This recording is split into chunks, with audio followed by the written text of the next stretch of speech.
je vais revenir sur le champ de bataille en Ukraine, non pas pour vous parler d'Ukraine, mais pour vous dire ce qui est en train de se faire au Congrès américain par rapport au peuple noir. Une fois de plus, c'est gros.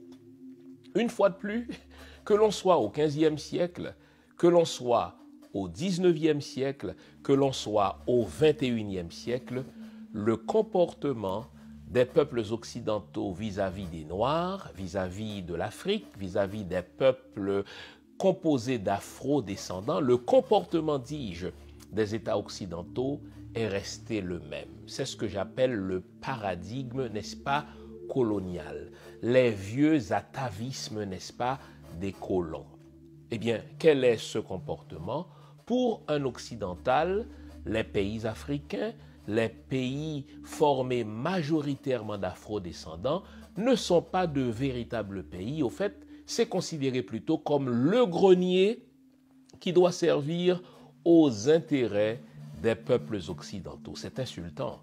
Vous avez raison d'en être insulté. Et moi aussi, je me réserve le droit d'être insulté et de dire au Congrès américain, n'est-ce pas, mes 4 vérités. Personne n'en a parlé. Cette loi a été votée au Congrès américain le 28 avril, n'est-ce pas, 2022. Et dans le préambule de cette loi, la loi HR 7311, allez chercher cette loi.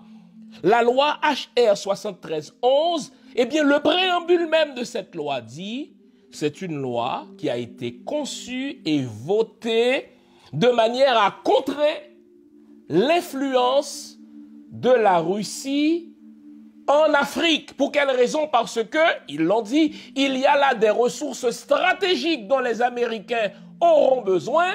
Nous ne pouvons laisser la Russie avoir une grande influence en Afrique ou une grande influence dans les États noirs.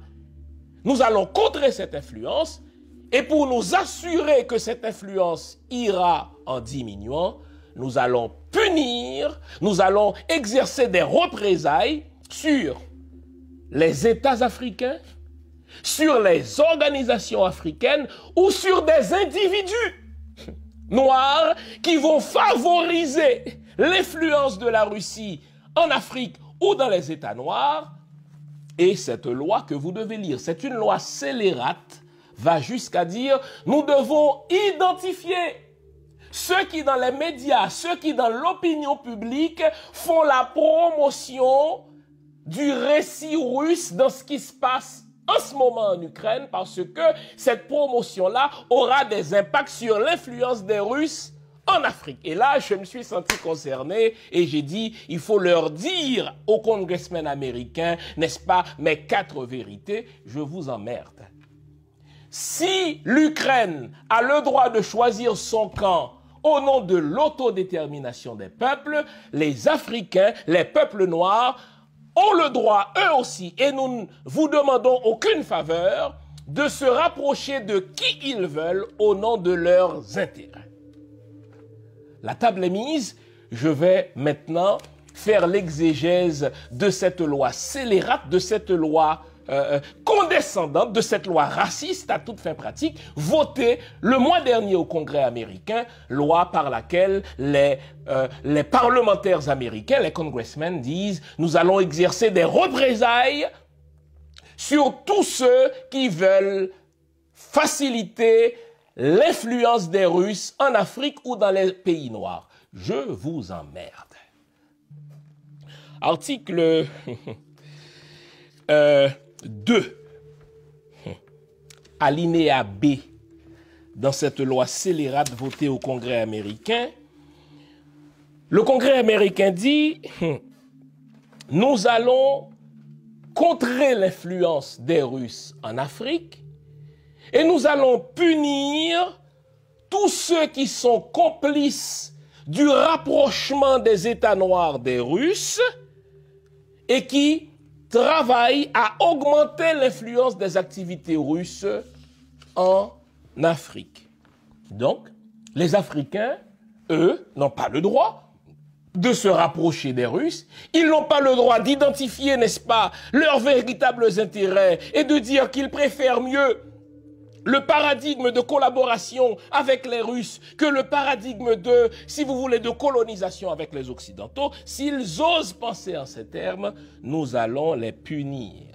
Car, article 1er de cette deuxième section dans cette loi, l'influence grandissante de la Russie en Afrique contribuera à réduire les intérêts et les objectifs des États-Unis sur ce continent. Vous notez?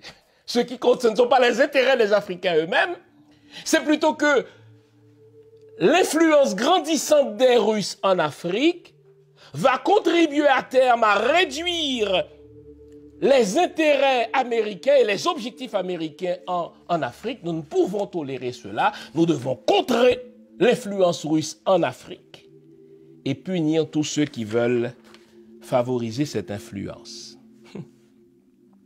Et là, ils ont un calendrier, ils ont un échéancier serré dans leur objectif.